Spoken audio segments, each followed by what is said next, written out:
오늘은 나무 이야기를 좀 하려고 합니다.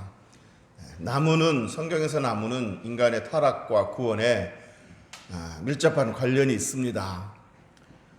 최초 인간 아담이 선악과 나무로 인해서 불순종하고 타락하고 그래서 인간 사회에 인류 사회에 죄와 사망이 자리 잡게 되었습니다.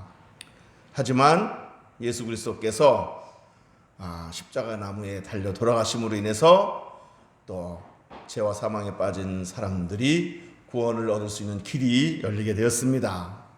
이처럼 성경에는 나무와 관련된 그런 이야기가 많이 있습니다. 예수님의 생애도 나무와 관련되어 있습니다. 예수님께서 이 땅에 태어나셨을 때 누울 곳이 없어서 나무로 만든 말구유에 누이시지 않았습니까? 그런데 또 예수님은 돌아가셨을 때 십자가 나무에 매달려 돌아가셨습니다. 저와 여러분의 죄값을 다 치르시고 그 나무에 매달려 돌아가셨습니다. 이처럼 예수님의 생애는 나무에서 시작해서 나무로 끝나는 것을 볼 수 있습니다. 성경은 사람을 나무로 비유하여 표현할 때가 많이 있습니다. 시편 1편에서는 복 있는 사람을 가리켜 뭐라고 말했습니까? 시냇가에 심겨진 나무와 같다. 또 시편 92편에서는 하나님의 사람, 의인을 가리켜서 종려나무 같다. 혹은 백향목이다. 이렇게 비유를 했습니다. 오늘 설교를 나무에 관한 이야기를 좀 하겠다고 말씀드렸는데 오늘 제가 말씀드리려고 하는 그 나무는 바로 조각목입니다. 조각목은 어떤 나무일까요? 조각목은 시냇가에 심겨진 나무처럼 좋은 환경에서 자란 나무가 아닙니다. 척박한 광야에서 자란 나무가 조각목입니다. 그리고 조각목은 백향목처럼 크고 웅장한 나무도 아닙니다. 굵지도 않고 곧지도 않습니다. 삐뚤삐뚤하고 가시도 많고 옹이도 많고 그래서 건축할 재료로는 적합하지가 않습니다. 어떤 도구를 만든 재료로도 그다지 좋은 나무가 아닙니다. 그 나무가 어떤 나무인지 이 조각목이 어떤 나무인지 좀 더 구체적으로 설명하기 전에 먼저 배경 설명을 좀 하도록 하겠습니다. 본문의 배경을 좀 설명하도록 하겠습니다. 애굽에서 노예 생활했던 이스라엘 백성들이 이제 하나님 은혜로 애굽을 빠져나와 하나님께서 약속하신 땅 가나안 땅으로 행군하고 있을 때 하나님이 모세에게 다음과 같은 명령을 내리셨습니다. 그 명령은 바로 이제 광야에서 하나님께 예배드릴 수 있는 처소를 만들라. 즉 무엇을 만들라? 성막을 만들라. 그리고 성막 안에서 이렇게 쓸 수 있는 성구, 성막 기구들을 만들라 하는 것이었습니다. 그리고 그 성막과 성막 기구들을 만들기 위해서 백성들에게 다음과 같은 것들을 가져오라고 명령하셨습니다.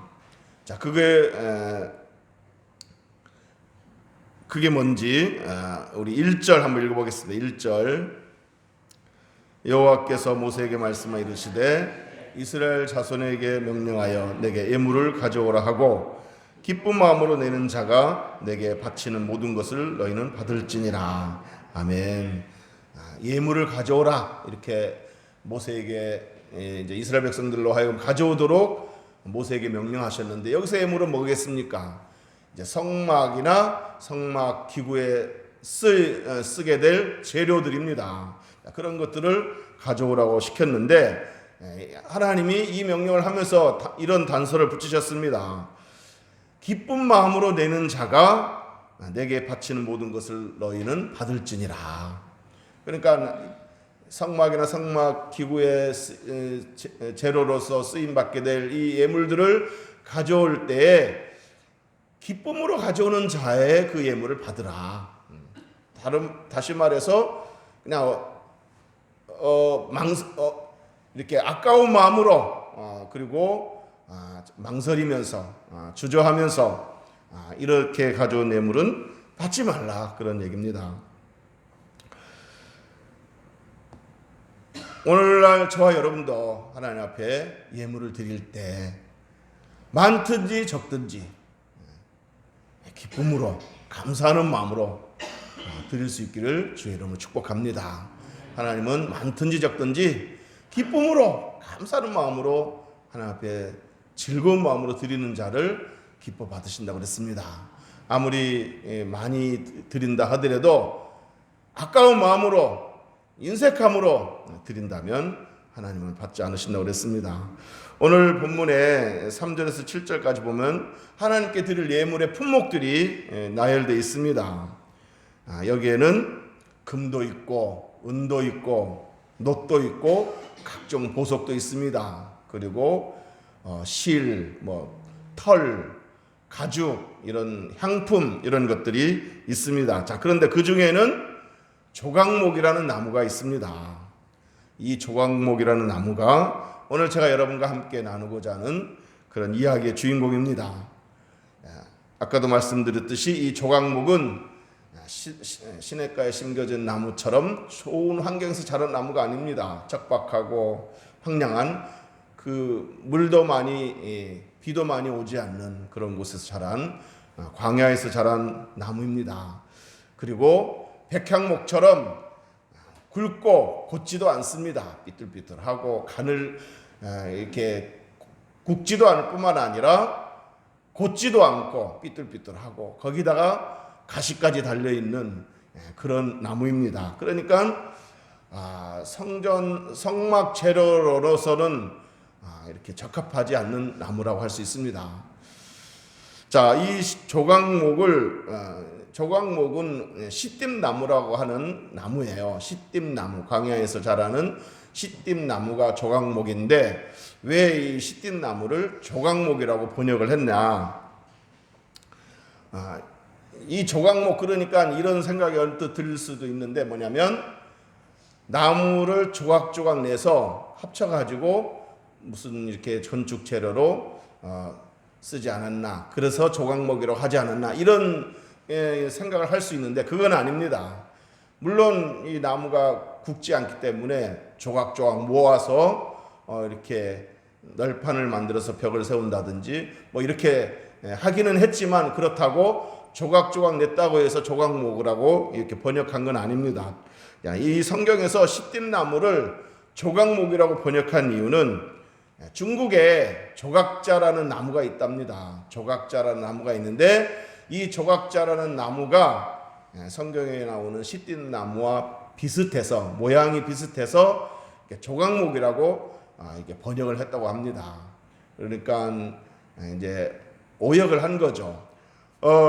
영어 성경에서는 이 시띠나무를 아카시아 나무라고 번역해 놓았습니다. 아카시아 나무. 그러니까 여기서의 조각목은 아카시아 나무하고 비슷하다 이렇게 생각하면 됩니다. 아카시아 나무가 가시도 있고 삐뚤삐뚤하고 또 이제 물론 우리나라 지금의 아카시아 나무는 굵은 것도 있지만 그 광야에 있는 그 시띠나무는 그렇게 굵지도 않습니다. 자, 그러니까 아까 말씀드린 대로 건축 재료로 쓰이기에는 적합한 나무라고 할 수 없다는 겁니다. 그리고 다른 그 예물들, 이스라엘 백성들이 가져오는 예물들, 금이나 은이나 동이나 또 보석 등 이런 것에 비하면 이렇게 아주 귀한 재료라고 할 수 없습니다. 자, 그런데 하나님께서는 그다지 적합하지도 않고 그다지 귀한 재료라고도 할 수 없는 볼품없는 이 조각목을 가지고 성막도 짓고 성막 기구도 만들라고 하셨습니다. 그러니까 이 볼품없는 조각목을 하나님께서는 귀하게 쓰시기를 원하셨다는 얘기입니다. 성막뿐만 아니라 성막 기구들을 만드셨는데 거기에는 법궤, 떡상, 또 등잔대, 제단 이런 것들을 만들 때도 다 이 조각목으로 이렇게 만드셨습니다. 그러니까 볼품없는 쓸모없는 조각목을 이렇게 성막과 성막 기구들을 만드는 일에 귀하게 쓰셨다는 겁니다. 그래서 제가 이 본문을 생각하면 늘 감사드린 게 뭐냐면 참 저처럼 볼품없는 조각목과 같은 나를 이렇게 하나님의 귀한 그런 그 사역자로 써주신 것, 나를 구원해 주신 것만도 감사한데 나를 이렇게 귀한 사역자로 써주셨다는 생각에 정말 감사하지 아니할 수 없습니다. 여러분들도 여러분들을 구원해 주셨을 뿐만 아니라 또 이렇게 장로로, 권사로, 집사로, 그 밖에 여러 교회에 봉사하는 사역자로 써주셨다는 것에 대해서 저와 같은 그런 그 감사하는 마음이 있다면 이 시간에 아멘 하시기를 주의 이름 축복합니다. 조각목을 성막 재료로 쓰기 위해서는 다음과 같은 과정이 필요합니다. 어떤 과정이 필요할까요? 먼저 조각목을 배워와야 되겠죠. 배워야 됩니다. 배워오고서 어떻게 되겠습니까? 가시를 다 잘라내야 됩니다. 가시를 잘라내야 되고 껍질을 벗겨야 되고 대표로 다듬고 이렇게 그래서 조각조각을 만들어서 그것을 합치기도 하고 그렇게 해서 이제 재료로 쓰는 거죠. 잘라내고 벗겨내고 다듬어내는데 그런 과정에서 이 조각목이 만약에 말을 할 줄 안다면 어떤 말을 하겠습니까? 상상을 해본다면 하나님 왜 가만히 있는 나를 이렇게 가지고 와서 잘라내고 벗겨내고 문지르고 나를 왜 이렇게 귀찮게 하는 겁니까? 나를 왜 괴롭히는 겁니까? 다른 조각목도 많은데 왜 하필 그 중에 나를 택해서 나를 이렇게 괴롭히는 겁니까? 이렇게 말할 수도 있다는 생각을 상상을 해봤습니다. 나를 왜 이렇게 못살게 굽니까? 하고 원망하고 불평하는 그런 조각목이 있을지도 모른다는 얘기입니다. 그러나 여러분, 이 원망은 얼마나 어리석습니까? 그 척박한 광야에 살고 있는 이 볼품없는 조각목을 하나님께 예배할 수 있는 그 예배 처소로서 또 예배 도구로서 이렇게 귀하게 쓰시려고 이런 과정을 거치고 있는데 이렇게 다듬는 아름답게 다듬고 계시는 건데 그걸 모르고 그 과정만 생각하고 하나님 나를 왜 이렇게 귀찮게 하는 겁니까? 왜 나만 갖고 그러시는 겁니까? 저 사람은 편안하게 있는데 왜 나를 이렇게 불편하게 만드십니까? 이렇게 원망한다면 그 원망은 얼마나 어리석냐 이겁니다.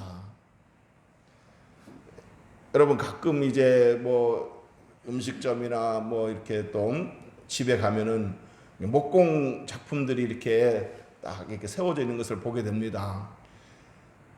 그 목공 작품 보면은 이렇게 다 썩어 빠진 이 고목들, 이 뒹굴어 다니는 그런 그 나무들 그런 것들을 갖다가 다 이렇게 벗겨내고 문지르고 광택을 내고 또 거기다 칠을 해서 다 멋있는 그런 그 작품으로 이렇게 만들어놔 딱 세워놓지 않습니까? 그러면 지나가는 사람들이 야, 참 멋있다, 참 작품이다, 예쁘다 그렇게 한마디씩 합니다. 그 얼마나 영광스럽습니까? 그 나무로서는 버려진 나무, 쓸모없는 나무, 뒹굴고 있는 나무를 갖다가 이렇게 잘라내고 문지르고 해서 칠을 해서 멋진 작품을 만들어놨으니 보는 사람마다 참 이쁘다 이쁘다고 그런 말을 해줄 때 얼마나 영광스럽겠습니까? 이 조각목도 그래야 된다는 겁니다. 물론 과정은 좀 귀찮고 불편하고 또 아프기도 하지만 그러나 그 과정을 겪고 나면 참으로 멋진 그런 그 재료로 멋진 그 도구로 쓰임 받게 되는데 그걸 생각 안 하고 불평만 하고 있으면 안 된다는 얘기입니다. 우리도 이렇게 하나님께서 우리를 쓰시고자 할 때 결코 그냥 쓰시지 않습니다. 우리를 쓰시고자 할 때도 조각목처럼 가시도 없고 삐뚤삐뚤하고 옹이가 박혀있고 모가 나고 뭐 이런 것들을 그 조각목을 다듬듯이 우리도 다듬으실 때가 있다는 겁니다. 조각목의 가시처럼 남에게 상처 주는 말과 행동, 조각목에 그 비틀어지고 옹이가 있고 튀어나오는 그런 그 모난 그런 것 같은 모난 성격 이런 것들을 이렇게 제거하고 다듬는 과정을 거쳐 우리들을 쓰시기 원한다는 겁니다. 그럴 때 그게 뭐겠어요? 어떤 그 연단이라는 과정을 통해서 우리를 이렇게 쓰신다는 거죠. 욥기에도 보면 욥이 그런 고백을 하지 않았습니까? 내가 이 연단의 과정을 거치고 나면 금보다 더 귀한 존재가 될 것이다. 이런 그 고백을 하지 않았습니까? 자, 이렇게 연단을 통해서 우리를 쓰시기를 원하시는데, 그것도 모르고 하나님, 왜 다른 사람들은 다 편하게 신앙생활을 하는데 왜 나만 이렇게 힘들게 신앙생활을 하게 만드십니까? 이렇게 원망한다면 그 원망은 얼마나 어리석냐 하는 겁니다. 사실 여러분, 원망해야 될 것이 아니고 나같이 쓸모없고 볼품없는 사람을 써주셔서 감사합니다 라고 찬양해야 할 제목이고 감사해야 할 제목인 줄로 믿으시기를 주의 이름으로 축복합니다. 그러니까 하나님이 나를 연단하실 때 그 연단이 너무 힘들고 그래서 그렇다 하더라도 원망하고 불평할 것이 아니라 하나님 이 연단의 과정을 통해서 나를 새롭게 하시고 나를 귀하게 쓰실 줄로 믿습니다 하고 나를 택해 주셔서 감사합니다. 나를 이렇게 다듬어 주셔서 감사합니다. 나를 귀하게 써 주시니 감사합니다 하고 감사해야 된다는 얘기입니다. 그 많은 조각목 중에 어떤 조각목들을 이렇게 골라서 그런 과정을 거쳐서 성막 재료로 성막 기구로 이렇게 만든다면 그 조각목은 선택받은 거예요. 그러므로 하나님 저희들을 택해 주셔서 저희들을 써 주셔서 감사합니다. 저희들을 특별하게 대우해 주셔서 감사합니다. 이렇게 감사해야지 왜 나만 갖고 그러십니까? 이렇게 원망하면 안 된다는 거죠. 여러분, 특별 대우해 주시는 거예요. 특별 대우하기 때문에 특별한 존재로 만드시기 위해서 특별한 과정을 거치는 겁니다.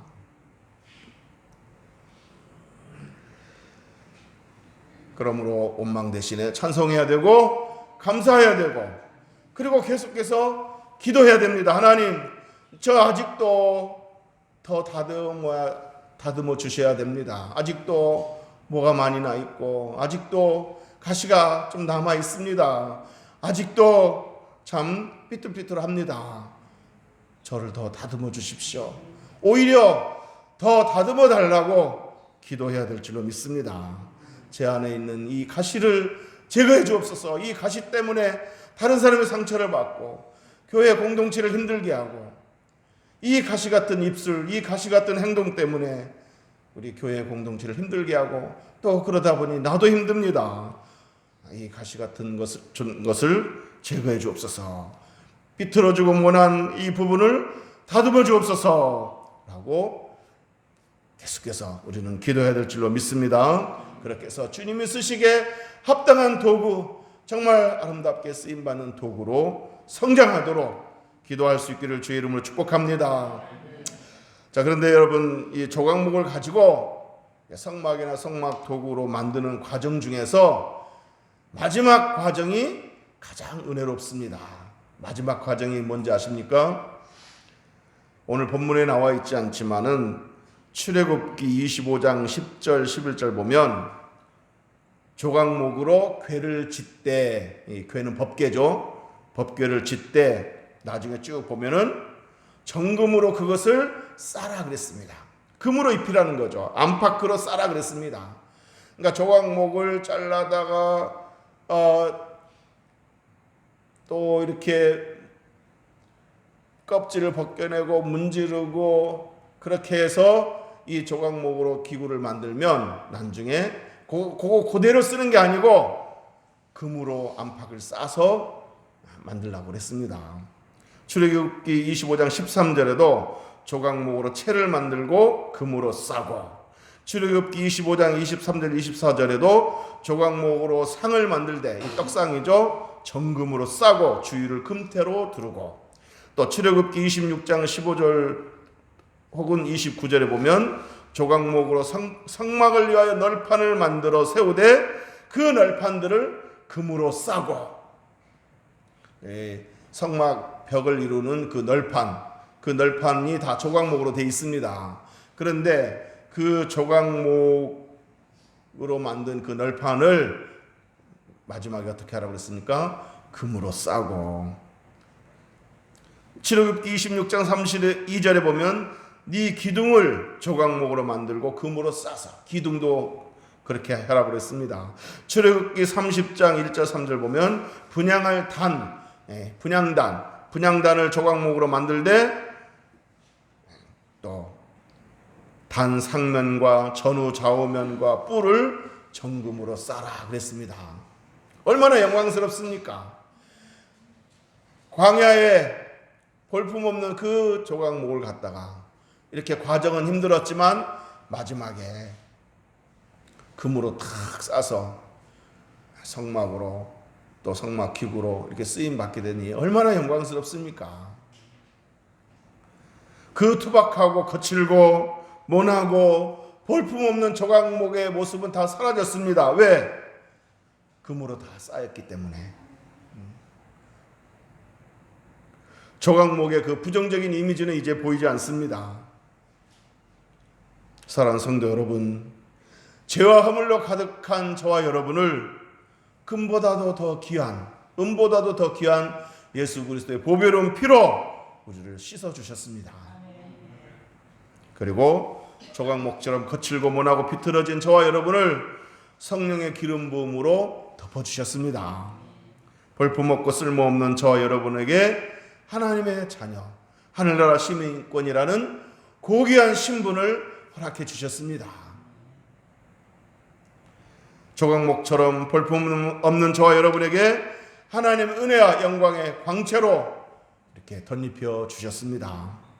이제 더 이상 광야의 못난이 나무가 아니라 가장 소중한 성막이 되고 성막 기구가 된 것처럼, 또 제단이 되고 등잔대가 되고 언약궤가 되고 떡상이 되고 성막의 벽이 된 것처럼 세상에서 방황하고 쓸모없는 저와 여러분을 예수 그리스도의 보배로운 피로 씻어주셔서 구원받게 하시고 하나님의 자녀 되게 하실 뿐만 아니라 목사가 되게 하셨고 장로가 되게 하셨고 권사가 되게 하셨고 집사가 되게 하셨고 교회에서 귀하게 쓰임받는 사역자가 되게 하셨습니다. 얼마나 감사한 일입니까? 얼마나 영광스러운 사건입니까? 그러므로 때로 하나님이 우리를 더 귀하게 쓰시려고 계속 또 한 번의 연단의 과정을 가지신다면 그것으로 인해서 불편해하고 불평하고 원망할 것이 아니라 하나님 나를 또 한 번 더 새롭게 하시려고 하시는군요. 저를 더 존귀하게 쓰시려고 또 한 번 과정을 거치시는군요 하면서 감사하고 기뻐해야 될 줄로 믿습니다. 그 연단의 과정에서 하나님 이 연단을 통해서 내가 어떻게 변하기를 원하십니까? 저를 아름답게 변화시켜 주옵소서 하고 오히려 기도하고 그 연단을 잘 받아들일 수 있기를 주의 이름으로 축복합니다. 여러분, 그리스도인에게 있어서 가장 행복이 있다면 뭐겠어요? 쓰임 받는 거예요. 하나님께 쓰임 받는 거예요. 그게 가장 큰 행복인 줄 믿으시기를 주의 이름으로 축복합니다. 그리고 우리가 한 가지 더 오늘 본문을 통해서 기억해야 될 것은 우리가 겸손을 잃지 말아야 되겠습니다. 무슨 얘기냐면 조각목이 금으로 쌓여 있다고 해서 나는 원래 이런 금과 같은 존재야 이렇게 행사할 수 없는 것처럼, 이 조각목이 금으로 쌓여 있다고 해서 나는 원래 금이었어 이렇게 말한다면 얼마나 그건 어리석은 말입니까? 볼품없는 조각목을 이렇게 다듬어서 금으로 하나님이 둘로 덮으셨기 때문에 그렇게 아름답고 번쩍번쩍 빛나고 광채가 나는 거지, 난 원래 금이었어 이렇게 말한 것은 얼마나 어리석은 얘기냐 하는 거예요. 마찬가지로 저와 여러분이 하나님 앞에 이렇게 존귀하게 쓰임받고 있다고 해서 내가 원래부터 존귀한 자인 것으로 착각하면 안 된다는 얘기입니다. 저와 여러분은 죄로 말미암아 영원한 형벌을 피할 수 없는 그런 진노의 자식이었고 지옥 자식이었고 쓸모없는 사람들이었습니다.